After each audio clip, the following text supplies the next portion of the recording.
What up, you weird little YouTubers? Today is not a good day, and I'll tell you why. Today I ran out of propane for my generator, which is what's been keeping my freezer frozen and my meat's frozen. So I have the unfortunate task of cooking up all the meat in my freezer, which is supposed to last me the next 15 days or 14 days. But, well, I guess I only got 10 days left now before I can go out and buy new stuff.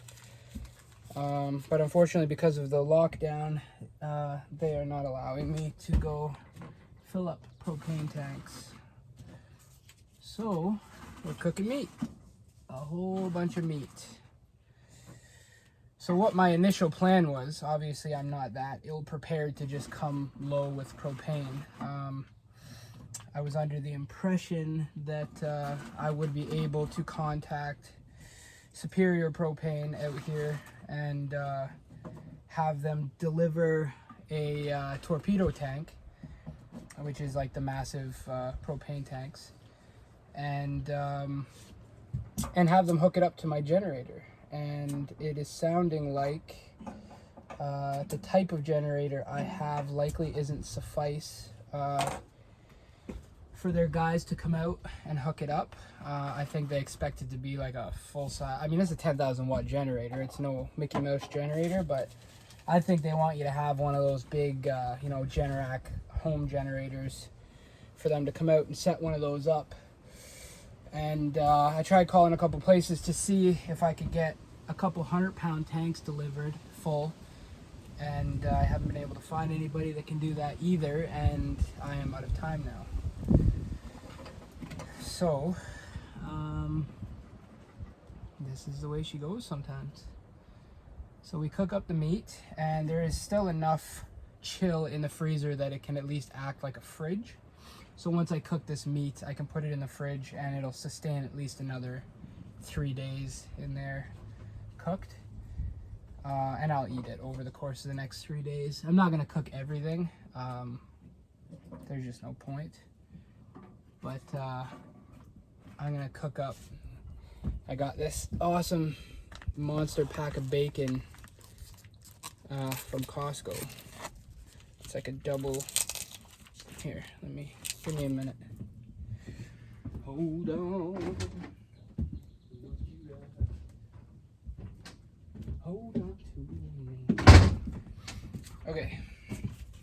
Let's get this bad boy cut open here. Look at that. Bam.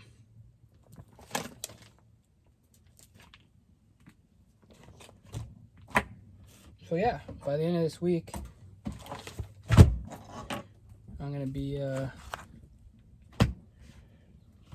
I'll probably have liver failure, kidney failure, I don't know, whatever one red meat gets. Whatever one red meat gets you, that's probably what I'll have. I think it's liver, maybe kidney, I don't know.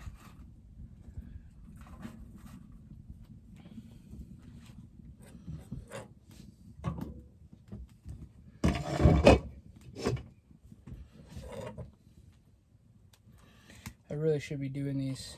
I got the whole crap ton of these shish kebabs, or whatever. They're just meat, really, so I wouldn't call it a shish kebab. They're Korean style. I'd like to do those over an open fire, so maybe I'll just do the bacon in this pan, and then jump over to an open fire to do these skewers.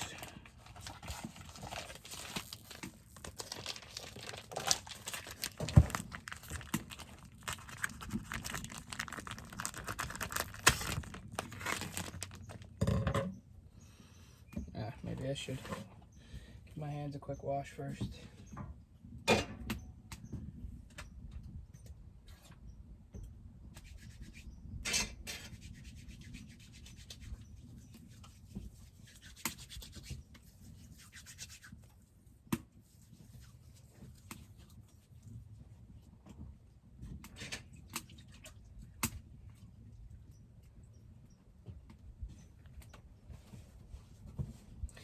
So days like today are the days that not much work gets done, which is fine. But it also makes for a great day of drinking some tequila that your lovely friends Hitoshi and Jenny got me for Christmas. So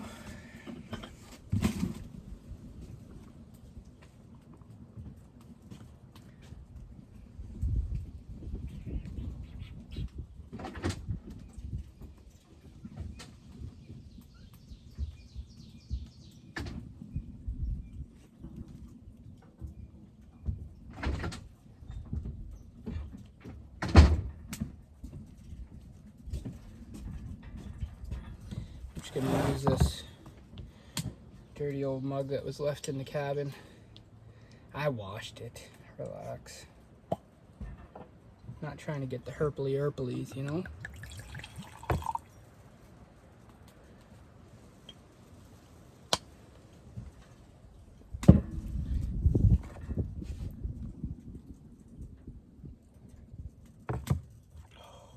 Yeah, baby. Tastes like vacation.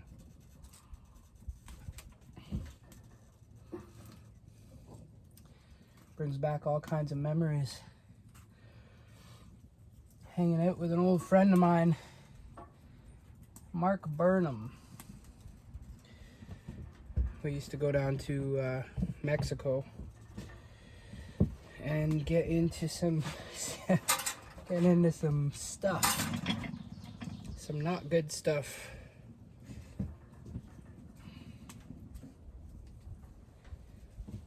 I remember this one time we're down in Mexico, staying at this all-inclusive resort, which is ridiculous. I mean, everybody's got to do it once, but I definitely don't recommend traveling that way. If you can, stay at unique places, Airbnbs, you know, even hotels in town and stuff, and explore. There's zero point in going on vacation and sitting in an all-inclusive resort. That's waste of time, in my opinion. I mean, some people like it, I guess, but those people are pretty weird. Holy, this is gonna take me forever to cook. I can only fit like 6-7 strips in there. Anyways, back to the story. So yeah, we used to go down to Mexico and do crazy stuff, and obviously drug induced and alcohol induced. And this one time we were all messed up, and I was gonna tell you that story, but then I realized I'd be incriminating myself, and the internet is forever. So I'm not going to tell you that story. However, I have something much more exciting for you. I just got off the phone with my homie Sebastian, who likes to watch all those outdoor survivalist things, which is not me at all. I can survive in some situations, but my goal in life is not to be out in the woods living like the Aztecs, or I don't even know if Aztecs live like that. Anyways, I'm not a survivalist, but he was talking about the ocean saltwater and how you can cure meat and create a brine potentially with salt water from the ocean. I don't know shit about that. I don't have time. Well, I do have time, but I really don't care to YouTube how to do that. But it made me think about how cold the ocean is. Essentially, it's like a natural fridge. Doesn't reach freezing temperature this time of year, but it's got to be cold enough that it could keep some meats and things colder for a little bit longer. So you know, to any outdoor survivalist watching this, this is probably going to be the most ridiculous idea in the world. But I'm going to try it anyways. So give me a second, and then we are going to go do some stuff together. I'm just going to point that down a little bit, just like that.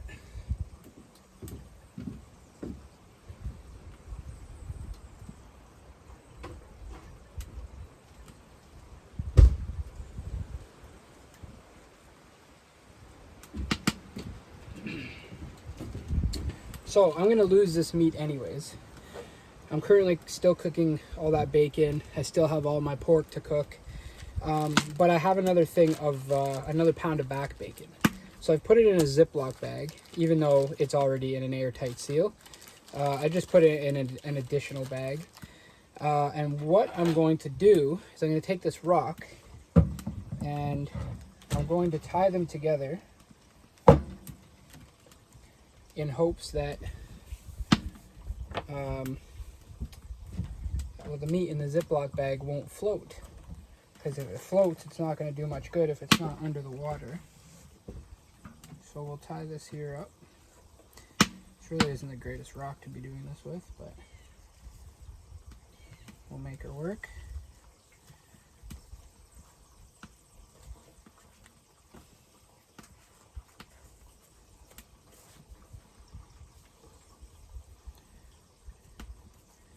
So I'm just going to test this with one piece of meat because I do still have a bunch of meat in the freezer, and the freezer is still cold enough that it's acting like a fridge for the next probably 2 days. But I'll try this for the next 2 days and see if it works. And if it does, when the freezer loses its cold completely, I will be able to take the meat from there and sustain it for at least another couple days in the ocean, acting as an additional fridge. What are you barking at, dude? There's nobody out here, it's just us.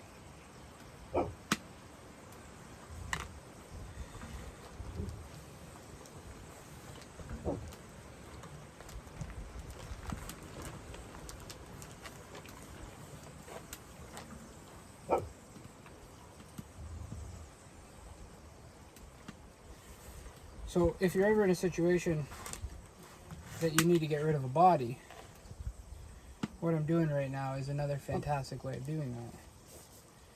Just tie a rock around him and throw him in the ocean. That's a joke.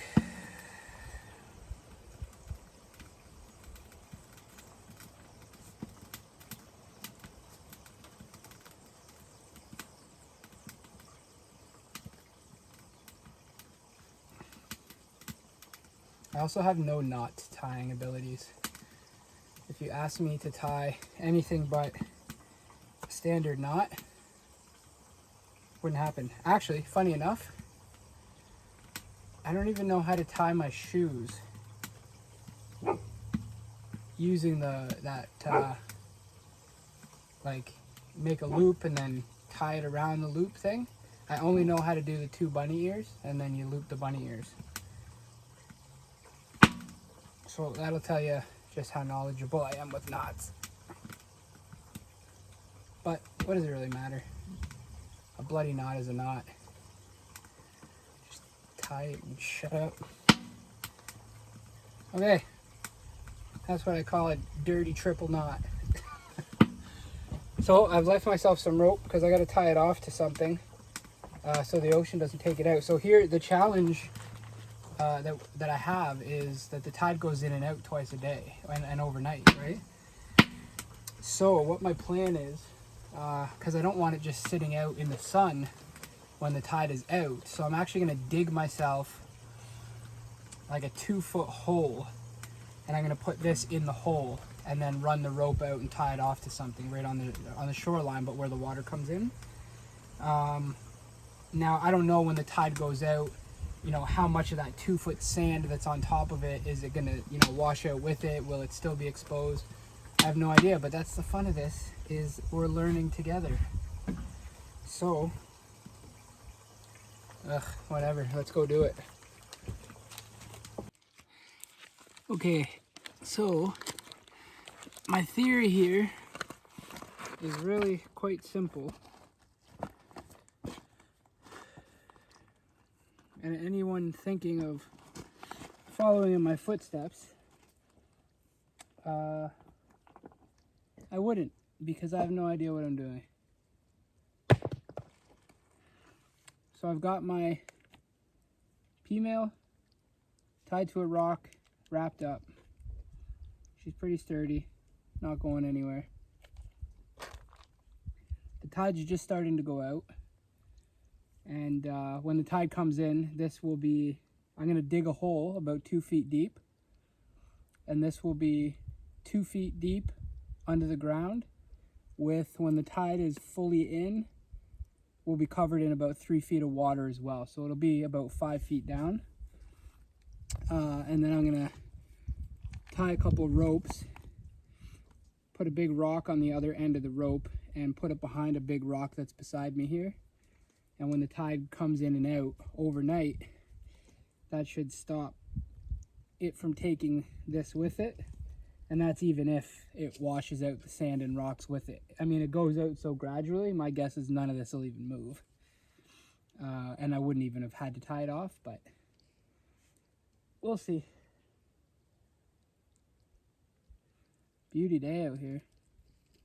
Not hot because the sun's not out, but perfect temperature to be hanging out in. Okay. We'll get the hole dug. Rocks away from here.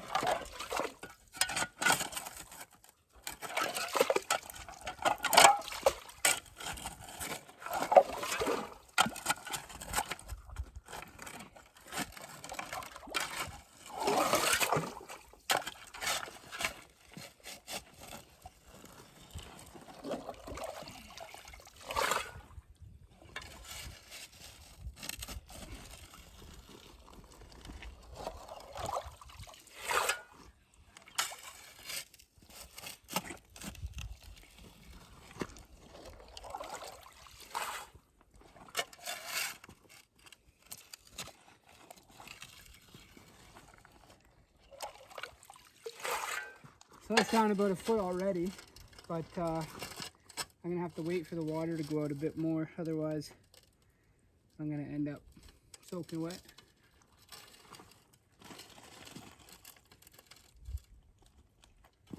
Now the reason I want to put it down a couple feet below is once all this water, once the tide goes out, I don't want my meat just baking in the sun, you know, without some form of cold protection. So in my mind, I'm anticipating that the ground underneath the ocean stays cold.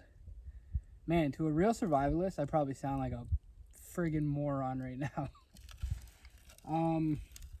Anyways, my theory is that the ground stays cold under the ocean, and it will remain cold under there long enough till the tide comes back in and covers it with icy cold water. This water's pretty cold, but I wouldn't say it's, you know, it's not going to be like if you're out in the middle of the ocean, you dive down 50 feet. Obviously, the deeper you go, the colder it is. But it's, I would say it's a similar chill to if the meat was sitting inside of a fridge. So having lost my freezer and my cold for my meat, this should sustain a couple extra days anyways and buy me a bit of time to eat some of it. And the rest of it, obviously, I've already cooked up, which will give me a few days to eat that as well. So the timing should be good. Once I get through this meat that I've cooked up over the next 2 or 3 days, I'll come out. I'm just testing it with 1 pound of bacon because chances are it's not even going to work. But if it does, then I should be able to come out here in 2 or 3 days and pull it up, and it should still be cold like it was in a fridge, and then I'll cook it up. So we'll see if it works.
Yeah, as I'm digging this up,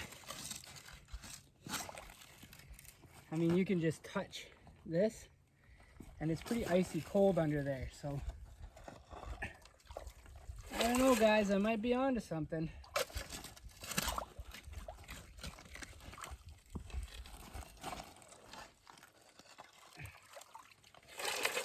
Okay, I'm gonna go with that. I feel pretty confident about that. I'm gonna drop that bad boy in there.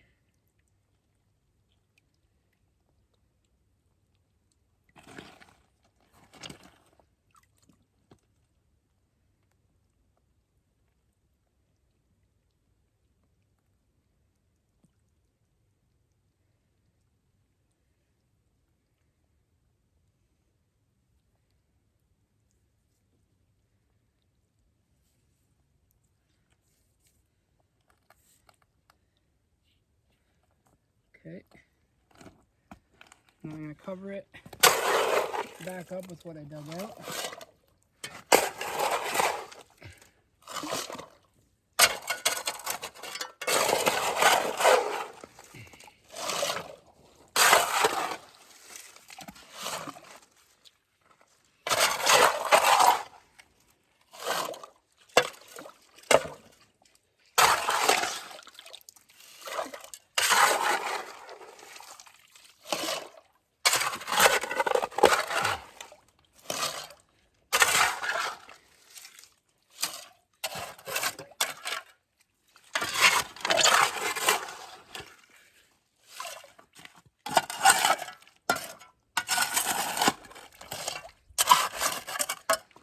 Okay.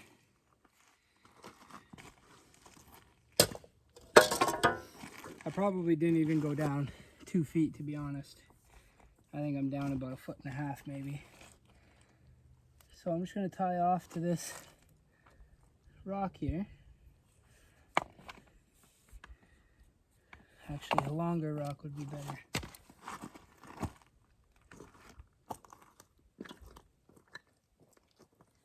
Here. Something like this.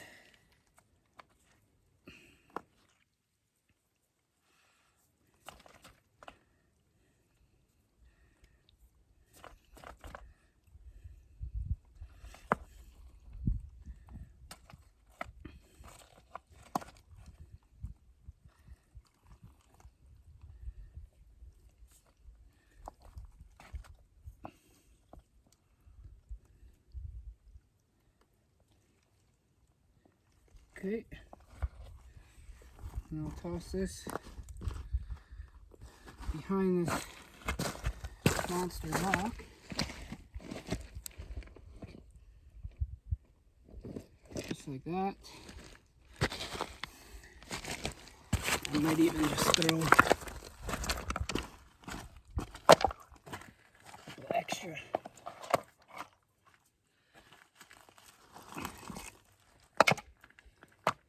flat rocks there.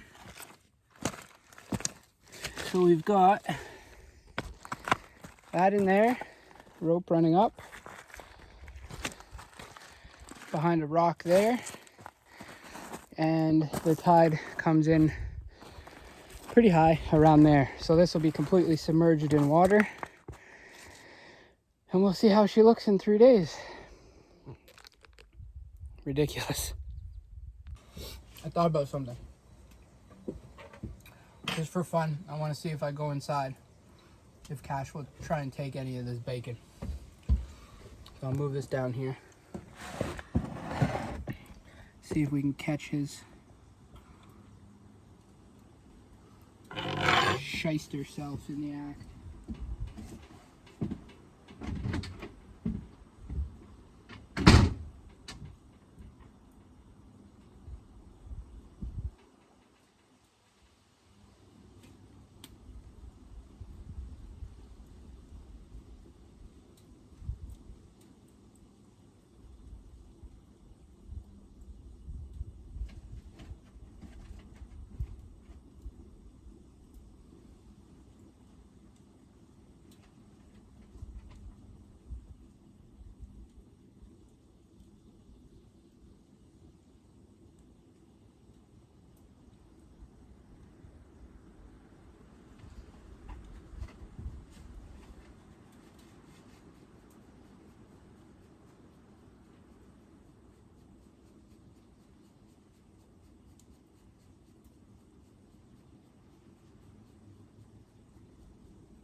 What did you do?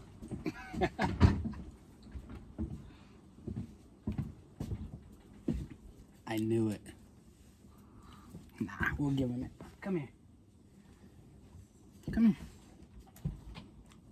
Get out of here. Get going. You're too predictable. Did you like this piece?